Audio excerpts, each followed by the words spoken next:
Ooh, thank you. Yeah, no problem. Okay, well, this Thank you, Alberto. gotcha.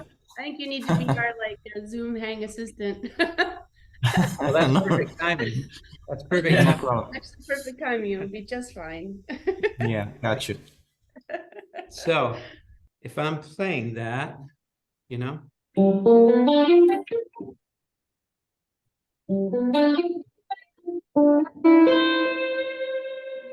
so there I just went altered one chord to the 4 chord, right? But you have to like it.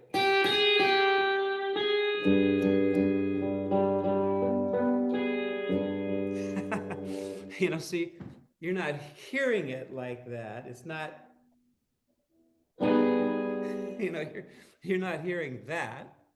But you're hearing the line, and you know that it works. It's G7. Any seventh chord is a diminished chord. So when I say any chord is a diminished chord, what I mean is that the diminished scale runs all of the notes in the G7 in a 7 chord. And when I say a 7th chord, okay, that would be G flat 7, right? Flat 7, also known as the Mixolydian mode, right? Which is because it's the C major scale starting on the 5th degree, which is G.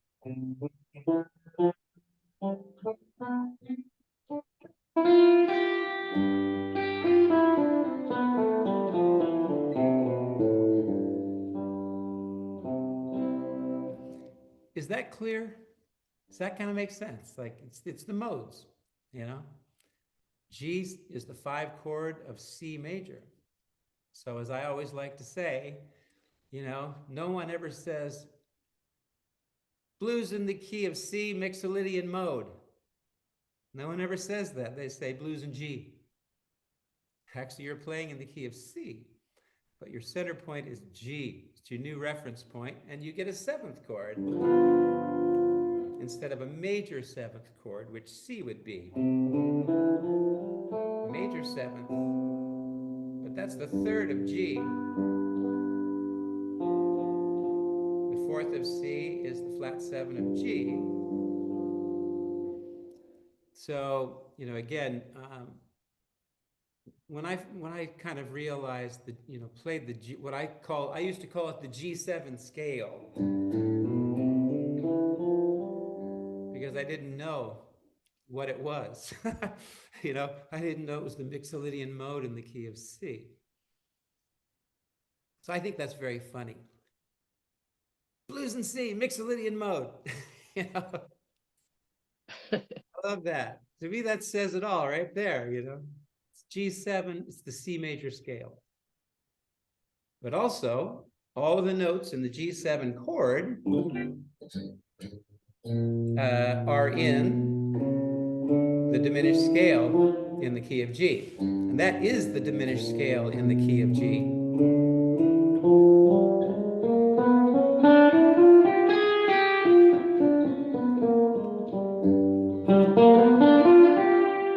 That's diminished. If I do that, that's diminished.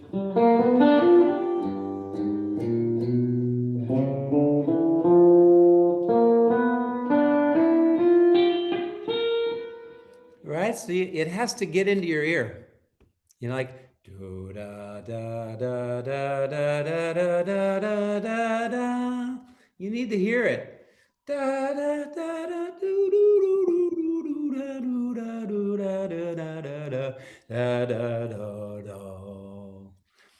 This guy Collier. His last name is Collier. Brilliant musician. Jacob. Yeah. Jacob Collier? Jacob Collier. If you're not hip to this guy, if I hate anybody, it's him. Because he's insanely talented, And I saw this interview with him. He's being interviewed by the Japanese. I don't like his music, To me, it's very, it's so white. And I don't mean that in a bad way, you know, because he is white, as are the rest of us here. But he's so talented. You just can't help but go, damn, this guy's ridiculous, you know? And I say this because not only, you know, have I heard him play, you know, recordings, like YouTube stuff, he can sing this stuff like, you know, and he'll go, then he'll take it up a fourth and he go, and he can, like, anything. He can sing it right now. Oh, up third, minor third, and he does it. You know, I can't do that. Duh. Nobody can do that. He's from another planet, I'm telling you. Check out this guy, Jacob Collier. And he's also on speed. He's really, whoo, I do think he's from another planet. It's Men in Black, you know. He's one of the aliens. And so there's an interview of him with some like 8 or 9 Japanese people are standing in front of him, and he's explaining, you know, what he does, and you should find it. I mean, or not. You know what I mean? Because who can, you know, you can't, nobody can do that. But anyway, Louise had a question. well, let me finish up here. You want to get it into your ear, and I know that everyone here can do it. I know you can, and because it was weird to me too, and you just, it has that Oriental sound to it. Yes, in my ears it sounds Oriental. Yeah, but does my playing sound Oriental? No, not in the musical context, but the scale in itself. Yeah. Da, da, da, da, da, da, da. It's like Arabic. I hear you. But as you said, in the context, it's something else, you know. So I'm going to show you this. I'm just to finish up here, okay? So that's what I was doing. I kind of played 2, 3, right?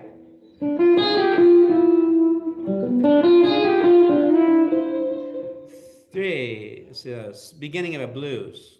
2, 3.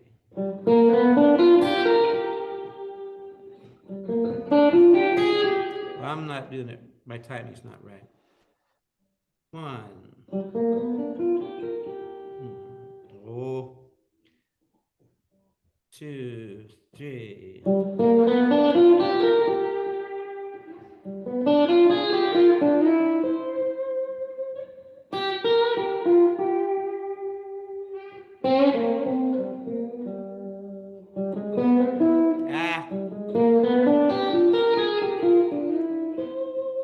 That was diminished. Beautiful. Same thing, just kind of extended, right?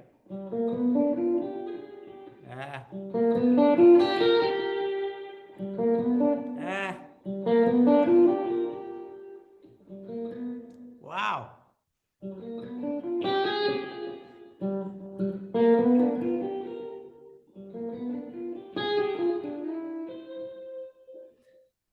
I'm having a hard time finding my timing here for some reason. Yeah, but it's really, really wonderful. Oh yeah, it's because I was starting on at the end of the 4 bars. But you get the idea, right? Right there, that's 2, 3. C.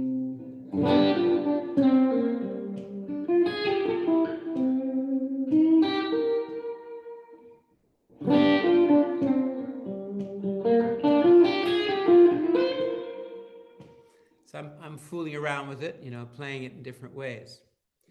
So it's really just a matter of hearing it, you know, or at least allowing it. And just, I play it the same way that I play the pentatonic scale. It's no different than the pentatonic scale to me. It's a series of notes that I know will work.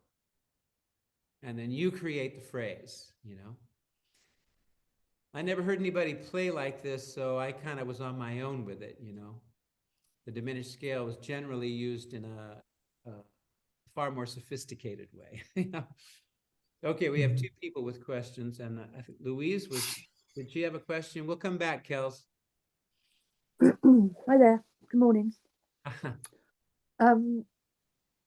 was going to ask, it was about the mode thing. So in that case, over a G7, for example, you could play B Locrian. Well, you say G7, B Locrian, is that the seventh mode? That's, yeah. So if you could play a C major, then does that mean you could play B Locrian as well? Well, see, I'm just not familiar enough with the names of the modes. Oh, I think, yeah, sorry. But is it the seventh one? Yes, yeah. Mm-hmm. Yeah, you can. It's just C major. Yeah, because it's quite a nice, it's quite nice to have a shape. I know that sounds weird, but some of these scales, it's the shapes of them are not that handy, literally. Yes. It feels. And when you're playing, you're like, oh, try and remember that shape, and it's like, oh no, Yeah. it all goes wrong. I know what you mean. That's why it's more important to get it into your ear. Yeah. I realize that the shape, you know, can be helpful, but don't dwell there too long. No. You know, really go for this, you know, what it sounds like. Because, for instance, if you're playing a G7, your first note, excuse me, would be B, right? There's nothing wrong with that. That would be Locrian, but your reference point is G. So if you're thinking about the Locrian mode, then you've lost your tonal center. Right. So, and I find it much easier, you know, just to relate to the root and play that scale. It's just a scale, right? Yeah. It's just like you know, it's just a major scale with a flatted seven.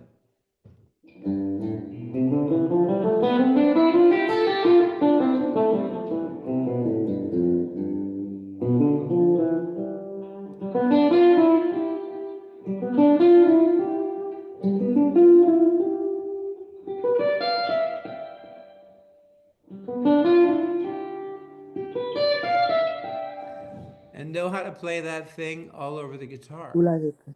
So then you've gotten out of a box. You're no longer in a physical box, you know. Yeah. And I can't play everything that I can play in every key necessarily. Certainly not as well as the way I've played it a billion times in one place, you know. But I know I can find it. G is G. It's all over the guitar. G here, G here, G here. Okay.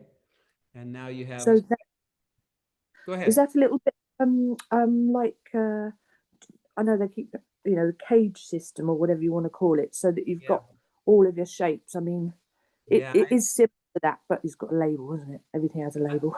I can only say that I never related that way. I just never did it. I see it. It's there for sure. It's there. But cage. Let me out. Exactly. Thank you. Kel, we need to answer Kel's question here. Thank you. Yeah, Robin, I've been watching you ever since the Talk to Your Daughter days, and the one thing that amazes me is, even though I follow you so much, I have never copied one of your licks, not one. But the inspiration that you give, and with your teachings, and the way you milk a motif, that has helped me a lot with just even whatever I do. It's just like milking a motif, like, and staying on a flavor, that sort of thing. Because I'm actually a country player. Wow. And it's like, but I listen to all your stuff, and I take that away and I convert it into what I do, and wherever I look, I know I can milk a little section of something, and it just seems to work. So it's like the inspiration of just being able to stay in one spot somewhere and just without actually having to be riffy. Yeah. Just be rhythmic. Like Yep. rhythmic is a big thing. Yeah. Even with 4 notes. Yep. Yep. That's what I get from you. Well, that's beautiful. I mean, for me, that's actually what I am trying to pass along, you know, in the dojo, because there's, you know, you can get the notes anywhere, you know, you can get all those kinds of things. They're all over the place, billions of them. And you don't have to play them all. But the way to be musical, you know, the thing that gets you like, oh, I can play, you know, like you were saying, like milking those 4 notes or something like that, you know, that right there is that is a musical thing to do. It's a musical choice. Yes. It's not a riff, you know, it's a musical choice that you're making in that moment. And I'm going to fool around with this, play with it, build a sandcastle.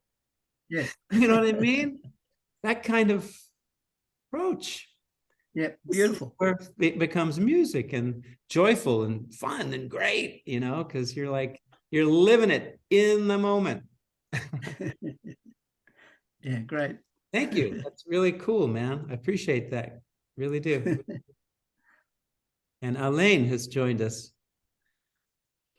Hi, Elaine. Oh, you're unmuted. And hi, Lars. Welcome. Good to see you guys. There's Lars. Yeah, thank you. I'm a little late, you know. I didn't realize it's so early. I just came to my working place. Yes, you are tardy. You're tardy to the dojo.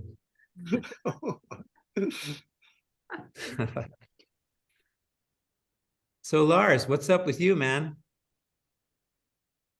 I'm good, thank you. I'm good.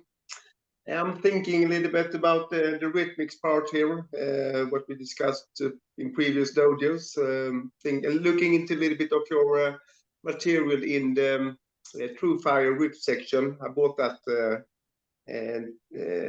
training actually, and get to understand the riff playing, because what I feel is I'm working with scales, etc., understanding the modes, the Phrygian part, as we have discussed also. And I got it down there, but I'm thinking about your playing in there. When you're playing in comping particularly, you are so rhythmical, and I've been thinking if that was also, I read somewhere that you started as a drummer when you were very young. No. Was that incorrect? Okay. And then I thought maybe you got that rhythm in your body. That's why you are transcending it to the guitar. So basically, if you have anything to say about how you think about it rhythmically in this, when you're playing. Yeah. You know, I could not play rhythm guitar for a long time. You know, I really didn't have it. And I mean, certainly into my, you know, I've been playing the guitar since I was 13. So already, you know, into my mid-20s, I'd never played any rhythm guitar. It's the simplest of things, you know. And Larry Carlton and I got together and did a couple of weekends in Los Angeles. I had met him right before going on the road with Joni Mitchell, because he had done the album Court and Spark, and the first LA Express record. And so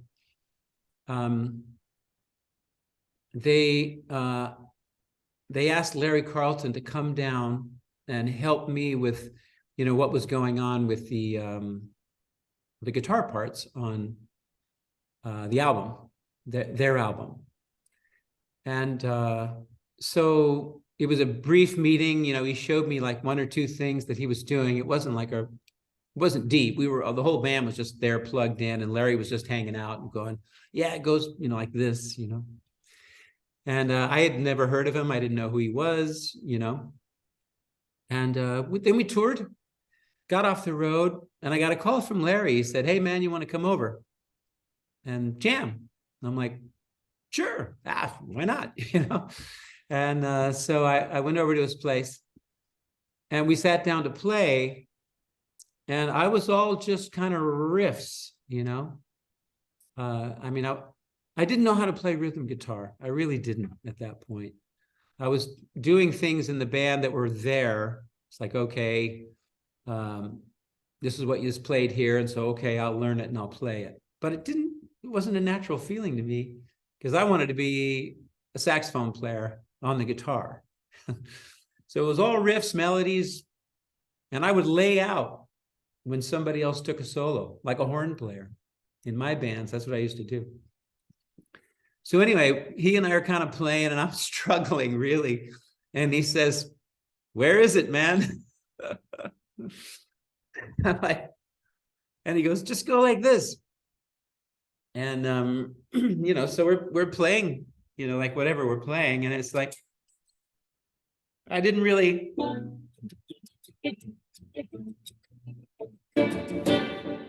I didn't have that. I really didn't. I was like, I don't know, really. And so I just started scrubbing, as we used to call it, scrubbing, And that was sort of the beginning for me of like, learning how to play rhythm guitar. At least I could do that, And so from there, I think the biggest influence for me, and this was in my 30s before I really started connecting with this, it was with the Blue Line Band. And I started bringing sort of a Hendrix rhythm guitar feel into it, So, and I love chords. So it was more, like Hendrix would play,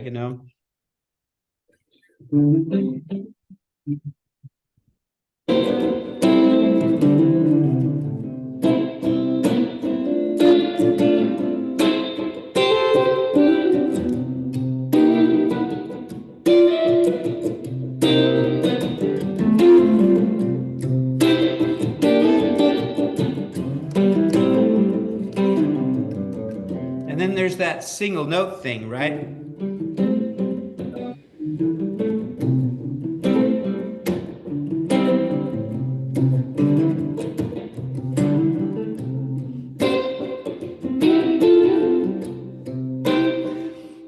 And like all the feels that I had related to really, particularly, there's a shadow on my face now, honey. It's all dark under my hat. Okay. That really opened things up for me because everything before that for me was much more jazz, Yeah. So I would comp the way pianists would comp. So now relating to other feels, rock feels, rhythm and blues feels, instead of just all I was listening to was Coltrane, Miles Davis, and it was all about the notes, and swinging. But when I started kind of moving towards this kind of a style, it's really, for me, it's a lot of Hendrix influence, Hendrix, the way he played, and it's very R&B. I mean, it goes back to, Steve Cropper and people like that a little bit. Yeah. But that, and it's rhythmic, you're kind of always playing, right? You're always doing something.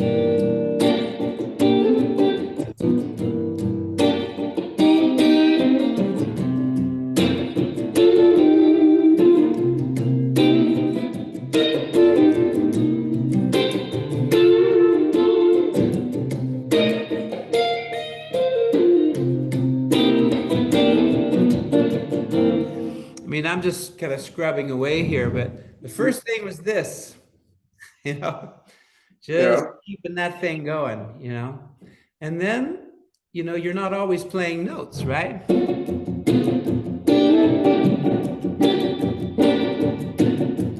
this is always going.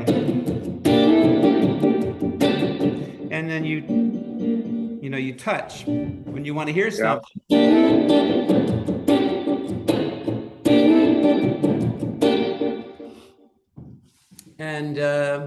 And those little single line things. Yeah. This is where it starts, you know, and that is like being a drummer, you know. Yeah, that's how I interpret it, actually. Yeah, that's. Yeah. But for me, I boil it down into three things. It's the rhythm, as you're saying, this scrubbing. That is the drummer, do, chash. And then you point at one oh and or three oh, or where we are, how do you say, accentuate it. And then you do riffing in between, basically. That is, and of course, all the different chords that you have learned from the Mickey Baker. That's how I understand it. Yeah. That's what you're doing. Okay. That's it. That's pretty much it. I will work with that. Look for your riffs, look for all the chords there, and then I start to chaka chaka. I would train on that. Well, yeah, I'm not sure which order, if it should be the chaka chaka first, but the chords, you know, like for me, that's what made everything interesting. To be able to play this kind of music and use, you know, an understanding of a variety of chord voicings. So you can play high, you can play low, play in the middle. Yeah, exactly. Yeah, and move around the guitar. I would train on that because right now it's like 1 A7, you know, on the fifth there. Yeah. All through the verse, which is good. But if you would like to be so complex in your playing or opening your playing or however you would like to phrase it, I would need to work a little bit on the chords, as you're saying, but also the rhythm, because when you play here, you see I start to dance already, you know, like it came directly. Yeah. Exactly. Yeah. Yeah. That it's stimulating. Exactly. It's a lot of things about, you know, music. It's like people throw out the baby with the bathwater. You know, they forget, oh, this should be, you should feel like something. This should have an energy in your body, you know.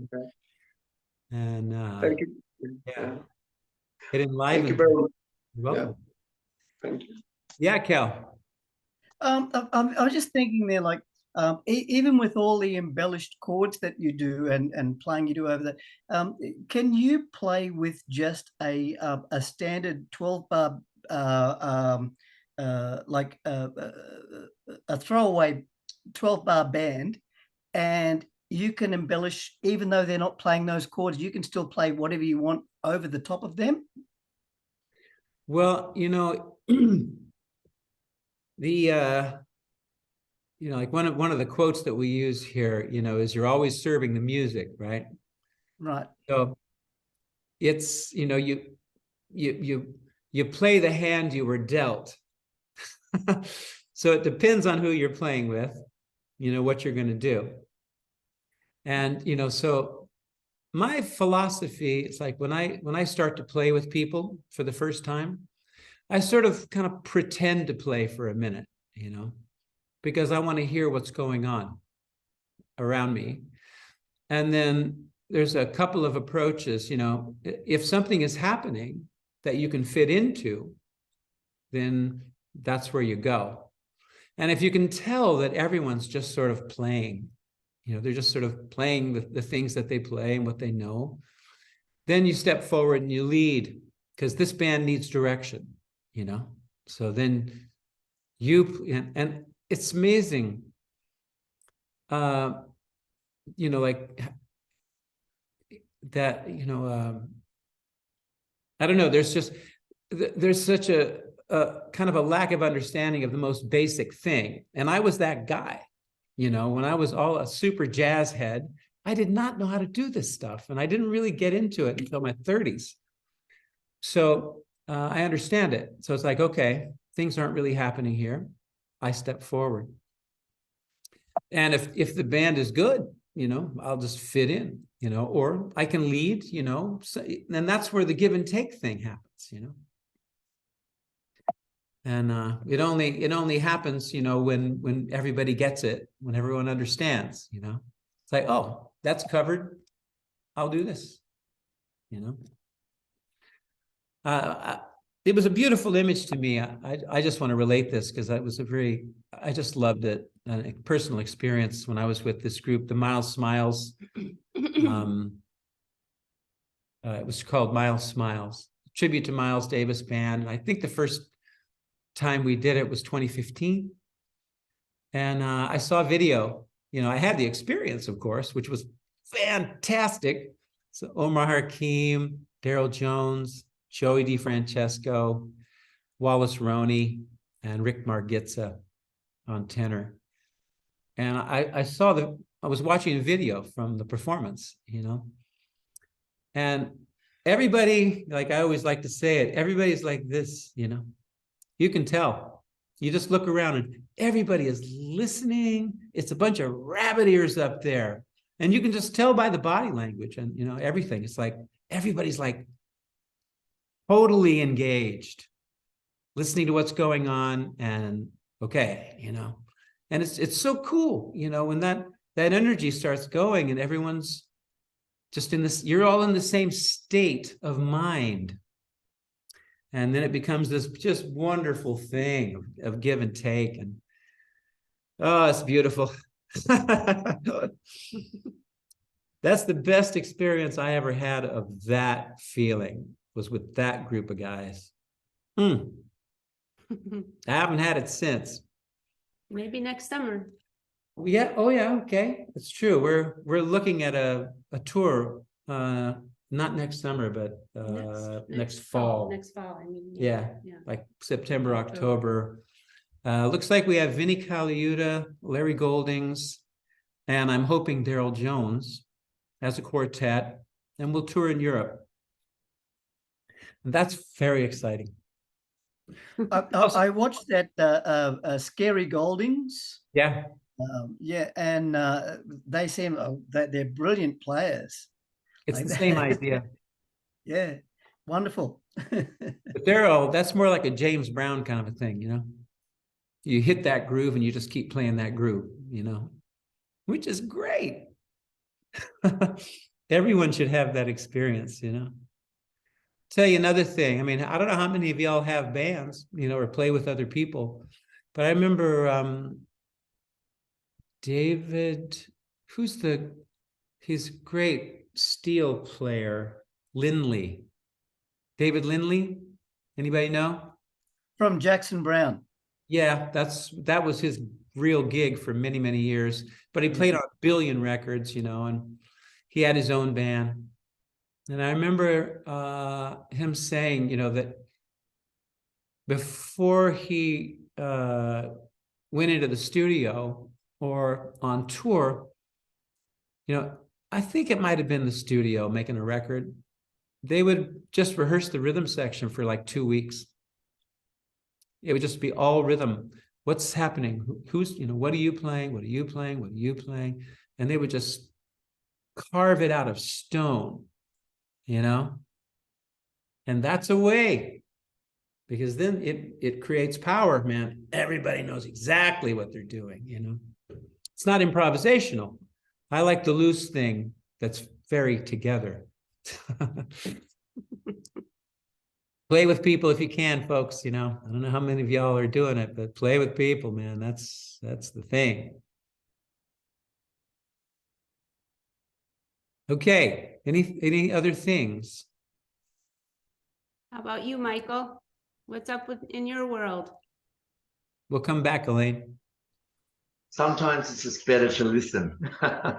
Okay, no worries, no pressure. But no, look, I've just been, I've been working through the last 3 riffs on the dojo, and incorporating that into my playing, and it's working. Like it's really opening up.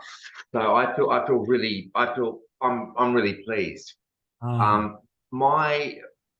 My slight my slight drawback at the moment is because I'm living in the countryside, the people that I would have played with in the city are 200 kilometers away. So I haven't quite found people here that want to sort of pursue this style of playing, even though there's a number of really fantastic players around here where I live, but they're all playing like different sorts of music.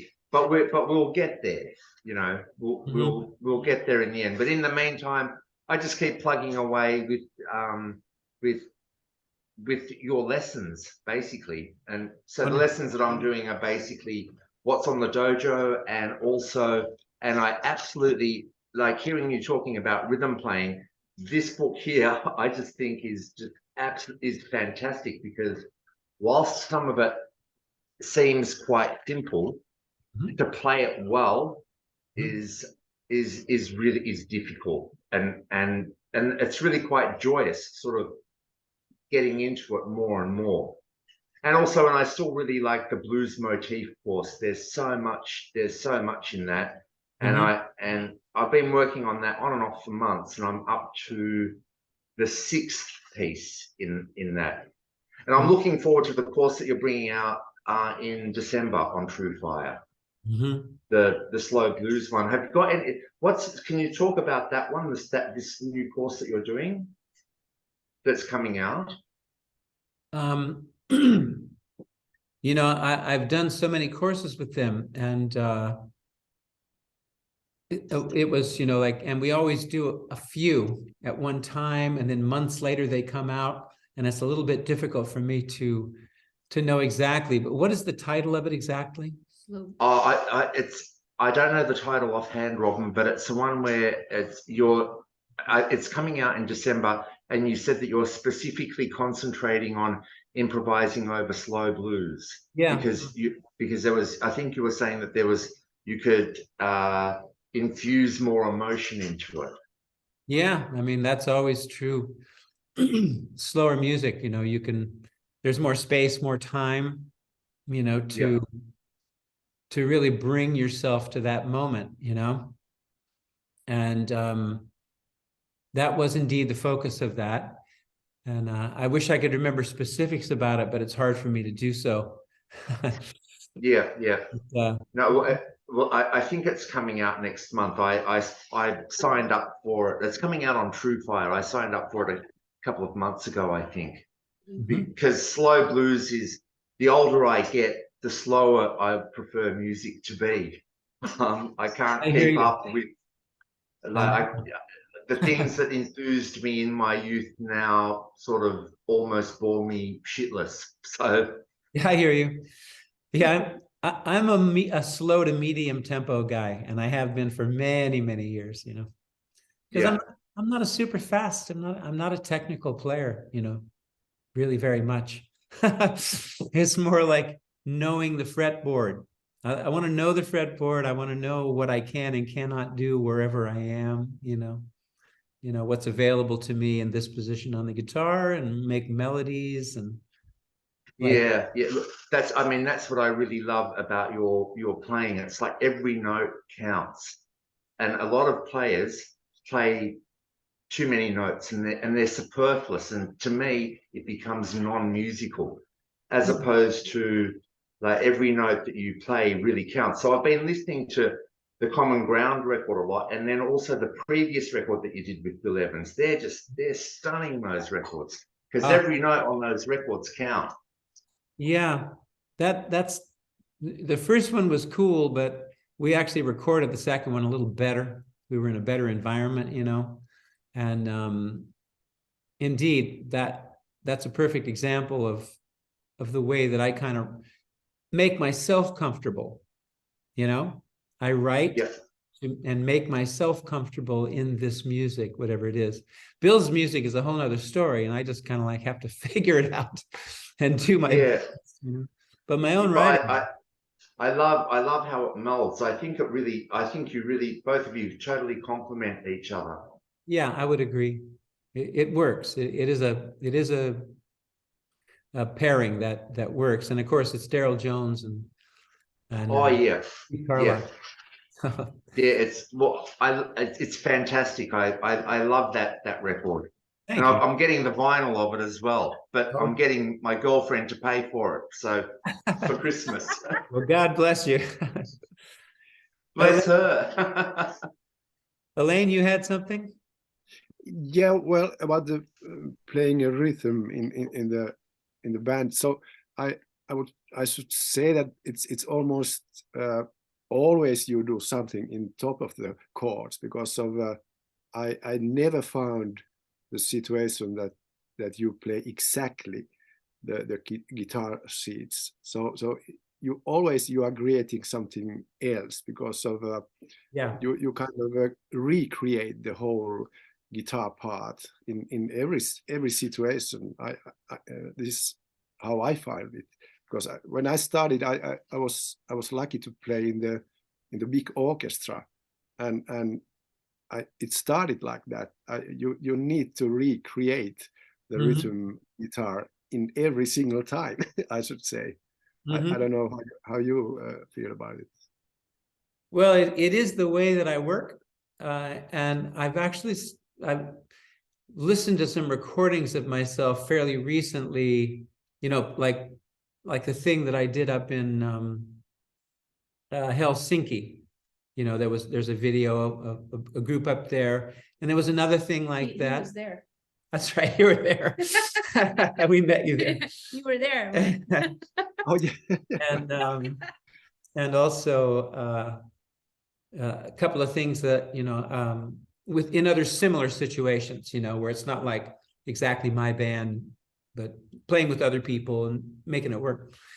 And I find, you know, I am a very busy player. I'm actually a very busy player, but it's all in the spirit of being supportive, like with Bill, that kind of thing. And I've started to think I could be a little more repetitive.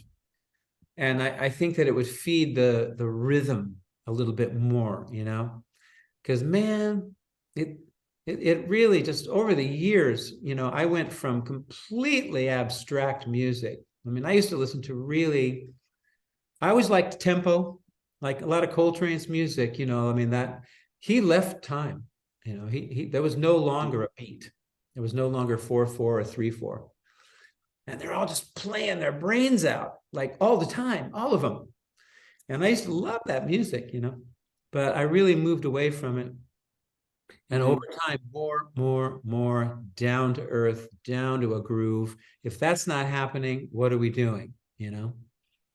And it's great when you have both. So I've been thinking, I'm going to actually move a little bit more towards a little more of the James Brown approach, you know? Yeah. Kelly's always like, sometimes you should make a funky record, Robin. Yeah. It's about time you made sometimes something funky. it's very demanding to play just with a singer, just a simple chords and make the rhythm happening, and it's a very good exercise for everybody to just play, comping a singer, for example. Yeah. And simple chords and yeah, and that's where it comes down to who else you're playing with, you know. Everybody has to understand. well. Lars, go ahead, man. Yes, thank you. Well, I'm coming back to the chords here, and we have discussed different books of learning when it comes to chords, and we have mentioned the True Fire chord revolution that I have made you about once, but and also you in some years ago when you do these books, former books in your I don't know when you did it, but it's many years ago when you do the Blues and Beyond series. You were that phase when you did that training books. Are they particularly different, or can I equalize them? Can I pick whatever I want there and get the same chords? Is the question, to be honest. Well, the book that Michael held up here, I don't know if you're familiar with it, but it's called Blues Rhythms. Yes. That's the one. That's the one. Okay. Yeah, that's the one, because I always say that's my Mickey Baker book. Okay. So Blues rhythm. Blues Rhythms. It's Hal Leonard, right, Michael? Yeah, Publisher. it is. And in that book, I took all the things that I learned from Mickey Baker, Yeah. and I applied them strictly to 12-bar blues, Perfect. And so there it is. It's the whole, pretty much the whole thing, The chords are tabbed out, right, Michael? Yeah, everything's tabbed out. Yeah. And this is, like these are like 16 examples, I think, of how I use the Mickey Baker information, and it's not Mickey Baker's information, right? This is public domain. I mean, these chords existed. Yeah. He learned them wherever he got them. But that was ground zero for me on the chord front. So I thought, why don't I do a Mickey Baker book, do a blues version of Mickey Baker. Yeah. So in many ways, I feel like it'll almost be the best thing that I ever did on the instructional front, because it's the foundation, Okay. Yeah. It's Amazon today then. Click into Amazon and buy it. Thank you. You're welcome. Yeah. Talking about this rhythm thing, if I may, a good something I had kind of forgotten about. There's a song I recorded called Freedom. It's on an album. It's the Tiger Walk record. And I play the bass notes now whenever I play it, but on the record I don't. I just hit the chord, and there's kind of this space in the beginning until the band comes in. But it's just a series of 4 chords. This fundamental part, and it's a C, like C6-9.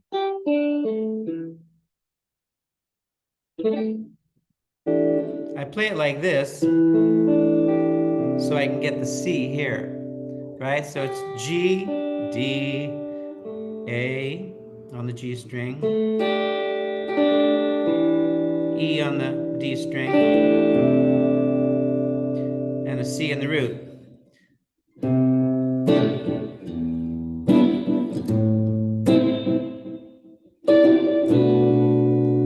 These are the 4 chords.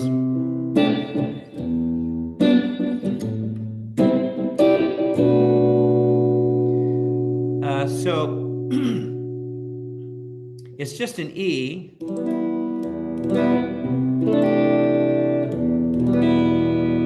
A minor 7,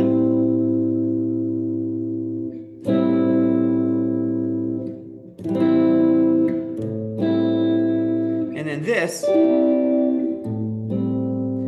the relative major to A minor, is C, right?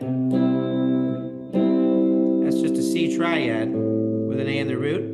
So here's a C triad, and I put the D on top, and then to B minor 7.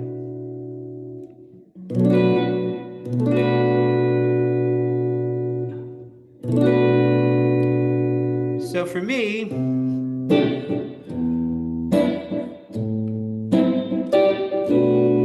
there's a little melody, right? Dee, da, da, dee, do.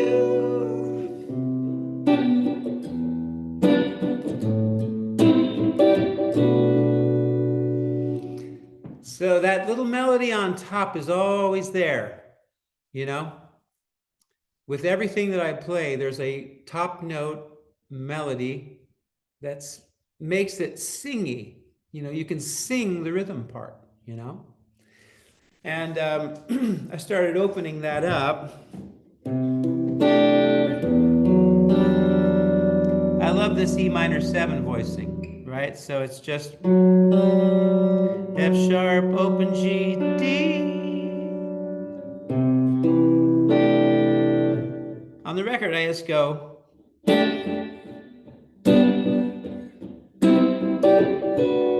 I don't play the bass notes.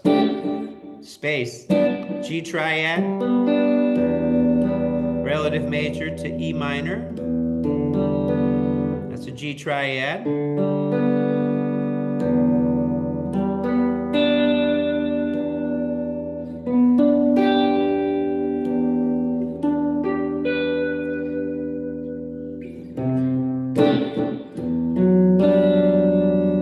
of playing that, I like it better because that open string.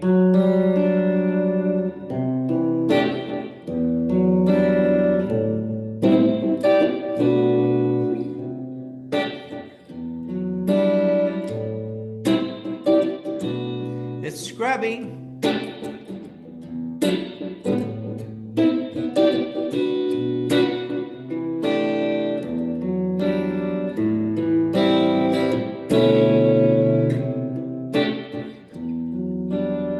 A minor.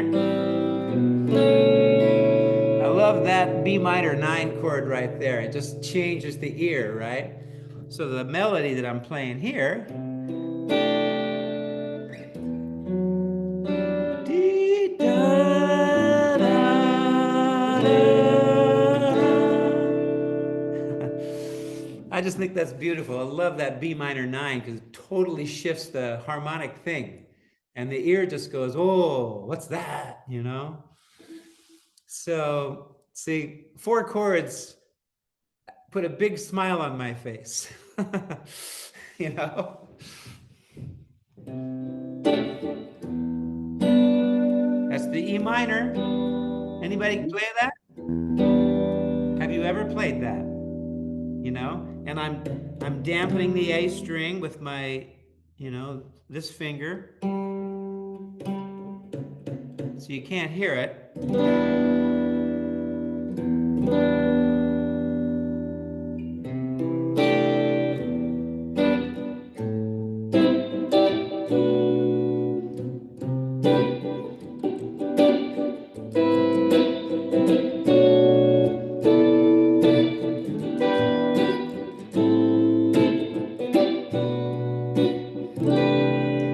C major 7, 6, 9. So these are all those chords. There's all kinds of ways to play those 4 chords, you know? C major 6, 9, which is this. It's like E minor 7. Take that off, C in the root.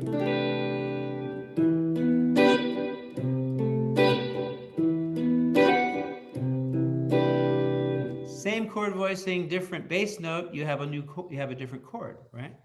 So, yeah, somebody played it. E minor 9 with the 11.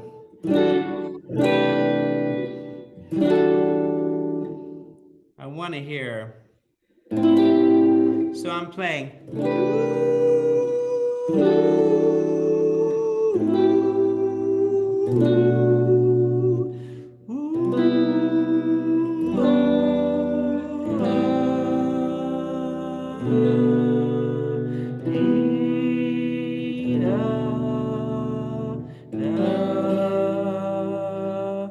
This one.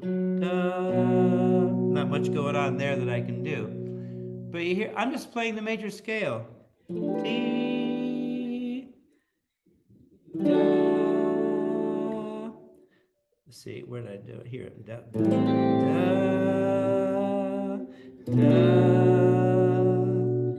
da, da, da.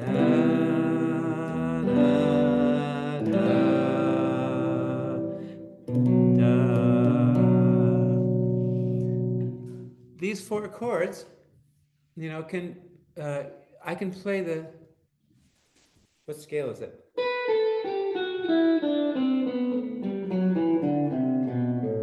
It's G major scale. So I'm just playing any note in the G major scale. Song's kind of in G.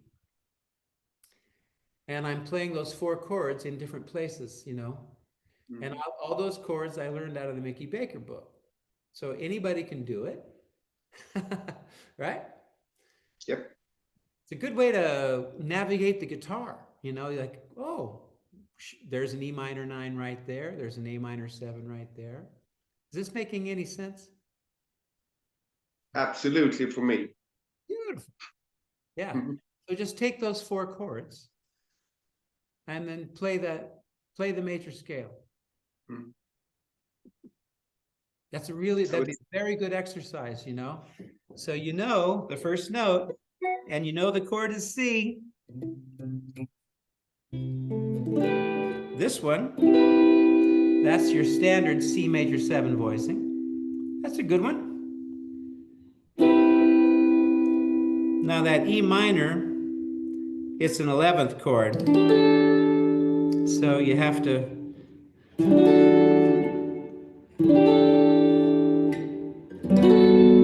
there's my favorite chord voicing. You could play that chord voicing for every one of these chords. C major 7, E minor 7, A minor 7, same voicing, B minor 7.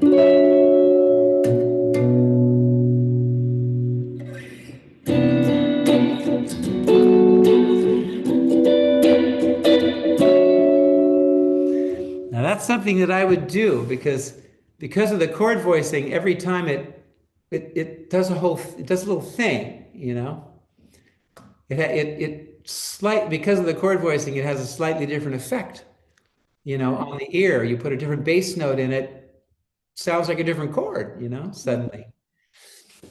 And it actually does. When you work like that, it actually changes the key a little bit, and that's why it hits the ear like that, you know. So when I play that B minor 11, we're not in G anymore, which we are with everything else.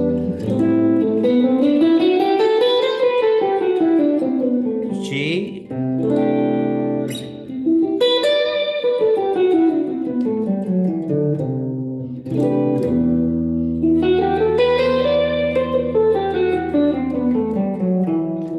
That's a different mode. A minor.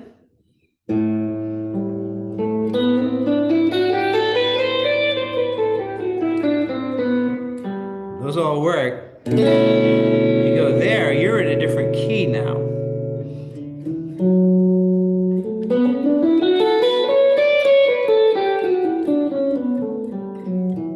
You're in D major.